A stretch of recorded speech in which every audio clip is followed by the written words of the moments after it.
안녕하세요, 마음찻집 여러분. 여러분은 혹시 주위에 뛰어난 공감력을 가지고 있는 분을 알고 계신가요? 아마 알고 계실 거예요. 왜냐면 제가 바로 그런 공감력에 한때는 그런 공감 바람둥이로 불릴 정도로 여기저기 공감을 하고 다녔던 이력이 있습니다. 지금은 힘들어서 못하죠. 네.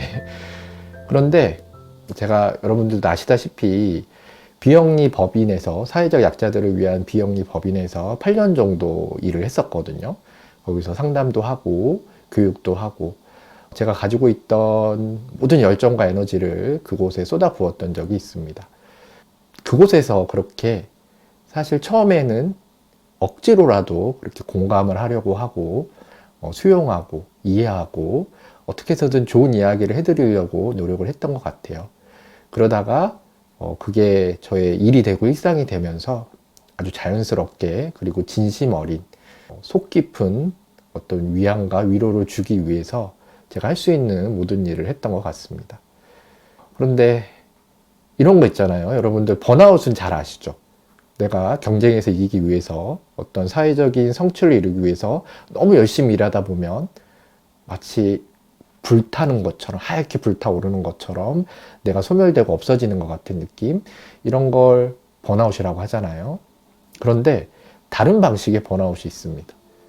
내가 이타심을 가지고 연민과 공감을 가지고 누군가를 위해서 헌신했을 때, 그들을 위한 삶을 살려고 했을 때 찾아오는 그런 내가 소멸되는 것 같은 느낌을 받을 때가 있어요.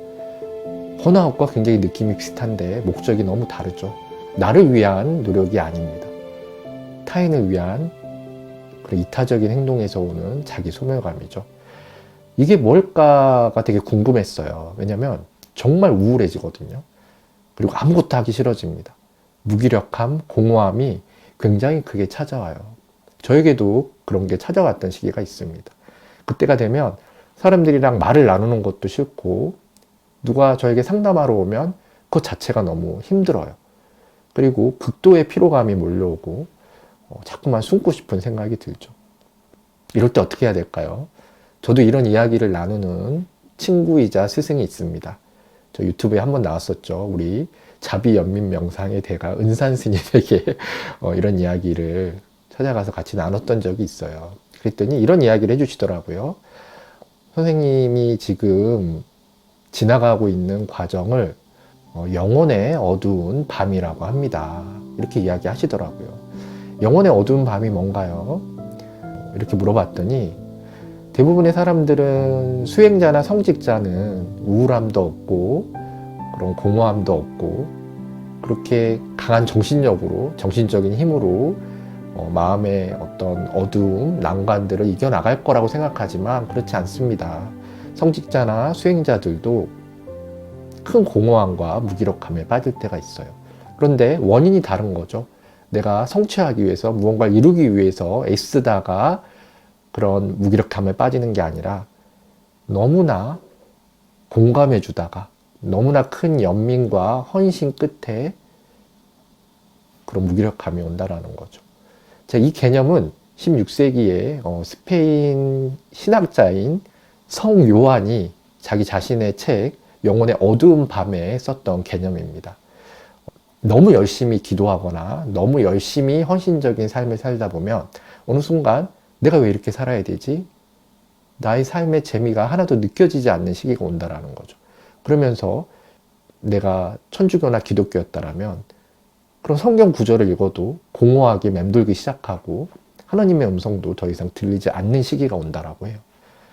불교라면 어떤 깊은 선정 속에서 느껴졌던 그런 집착의 내려놓음 혹은 그런 깨달음의 어떤 즐거움들이 전혀 느껴지지 않고 모든 것들이 귀찮고 무의미하게 느껴지는 그런 시기. 이거를 어떻게 보면 세로토닌 과잉이라고도 할 수 있고 남을 돌보다가 자기 자신을 돌보지 않은 결과라고도 할 수 있겠죠. 그런 영혼의 어두운 밤이 저에게도 찾아왔었던 것 같습니다. 이거 어떻게 이겨낼 수 있을까요? 영혼의 어두움. 이 어두운 밤을 어떻게 밝게 빛나게 다시 이렇게 조명을 켜듯이 그렇게 할 수 있을까요? 가장 많이 쓰이는 방법이 뭔지 아시나요? 침묵입니다. 침묵. 말하지 않는 거예요. 그래서 천주교에는 피정이라고 있죠. 내가 그런 수도원이나 아니면 개인적인 은둔처에서 세상과의 인연을 잠시 끊고 어떤 말을 하지 않고 그런 자신의 내면으로 들어가는 그런 기도의 기간이죠. 불교에서도 이런 기간을 무건수행의 기간이라고 합니다. 그리고 명상에서도 있어요. 침묵 명상이라고 하죠. 제가 이거 왜 할까요? 이렇게 긴 침묵, 짧게는 하루, 길게는 한 달, 두 달, 이렇게 내가 밖으로 전달하는 내 언어를 끊어버리잖아요. 그러면 내 안에 있는 소리가 들리기 시작합니다. 밖에와의 대화를 끊으면 나와의 대화가 시작되는 거예요. 어떤 이야기들을 할까요? 제가 남들에게 던졌던 위로의 말들, 위안의 말들을 내 내면의 어떤 목소리가 나에게 그대로 들려줍니다. 잘하고 있어. 잘 될 거야. 너무 힘들지. 이런 이야기들을 계속 해줘요. 그러다 보면 깨닫게 되는 거죠. 내가 남들에게는 공감하세요. 힘을 내세요. 괜찮아요. 라고 이야기를 그렇게 많이 해줬는데 내 자신에게는 그런 이야기를 해주지 않았구나. 나를 돌보고 나를 위로하지 않았구나. 그러면서 밖으로 향했던 시선을 나에게 돌려서 나를 위로하고 안아주기 시작합니다. 이게 침묵 명상, 무건 수행의 가장 큰 장점인 것 같아요. 사실 이렇게 누군가를 도와주는 일을 하거나 되게 많잖아요. 상담사, 그리고 사회복지사분들, 종교인들, 아니면 학교 선생님들, 내가 헌신의 힘을 다해서 연민과 공감의 마음으로 누군가를 대해야 되는 사람들 모두에게 이 영혼의 어두운 밤은 찾아올 수 있습니다. 이런 경우도 있을 것 같아요. 내가 내 아이를 열심히 키웠어요. 대부분 나를 희생하죠. 부모님의 희생 없이 잘 클 수 있는 아이가 있나요? 나의 청춘을 바쳐서 나의 수많은 기회 비용들을 잠시 밀어놓고 아이에게 몰입하고 아이의 성장과 행복을 위해서 그런 사랑을 쏟을 때가 있잖아요. 이것도 저는 어느 순간 영혼의 어두운 밤을 맞이한다라고 생각합니다.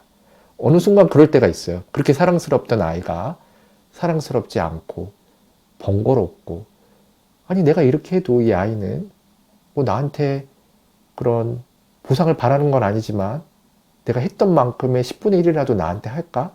라는 생각이 들면서 내가 쏟았던 사랑들, 내 애정이 되게 무의미하고 가치 없게 느껴지는 시기가 오는 거죠. 연인 사이에도 있을 것 같아요. 그 상대방에 대한 사랑이 그런 연민과 공감으로 드러나는 분들이 있잖아요. 그러다 보면 어느 순간 내 사랑 자체가 쓸모없어지고 되게 무의미하게 느껴지는 기간이 오는 거죠. 근데 이거는 정말 그래서 그런 게 아니에요. 내가 지친 겁니다. 헌신의 번아웃이 온 거죠. 이럴 때 침묵의 시간을 한번 가져보십시오. 짧은 시간도 괜찮아요. 하루, 이틀 정도 말을 하지 않고 내 안에서 들려오는 소리에 귀를 기울이는 겁니다. 그것만으로도 내 자신이 나를 얼마나 사랑하고 있는지, 내가 단지 그 소리를 못 들었던 것뿐이죠. 나를 얼마나 위하고 있었는지, 내가 잘 되기를 바라고 있었는지, 진심 어린 위로의 순간들을 맞이하게 되는 것 같습니다. 그게 정말 큰 힘이 돼요. 그리고 그런 힘을 발견했을 때 이 어둠의 영혼에 빛이 밝혀지고 다시 평온했던 일상으로, 내가 사랑했던 내 에너지를 쏟았던 일상으로 다시 되돌아가게 되는 것 같습니다. 네, 그 즈음에 하나님이 쓰신 책이 은둔의 즐거움이죠. 네, 은둔의 즐거움. 그리고 실제 은둔의 시간을 가졌었죠. 그래서 유튜브도 올리지 않았었죠. 예, 꽤 길게 갔었던 것 같아요. 그래서 인생에 딱 한 번 찾아오는 게 아니에요. 이 영혼의 어두운 밤은 이 작은 영혼의 어두운 밤이라 그래서 자주 찾아올 수도 있습니다. 그럴 때마다 침묵하는 것으로 나를 쉬게 하고 내 안의 소리를 잘 들을 수 있는 것, 이것도 어떻게 보면 내가 나와 함께 잘 살 수 있는 사소하지만 되게 멋진 지혜인 것 같습니다.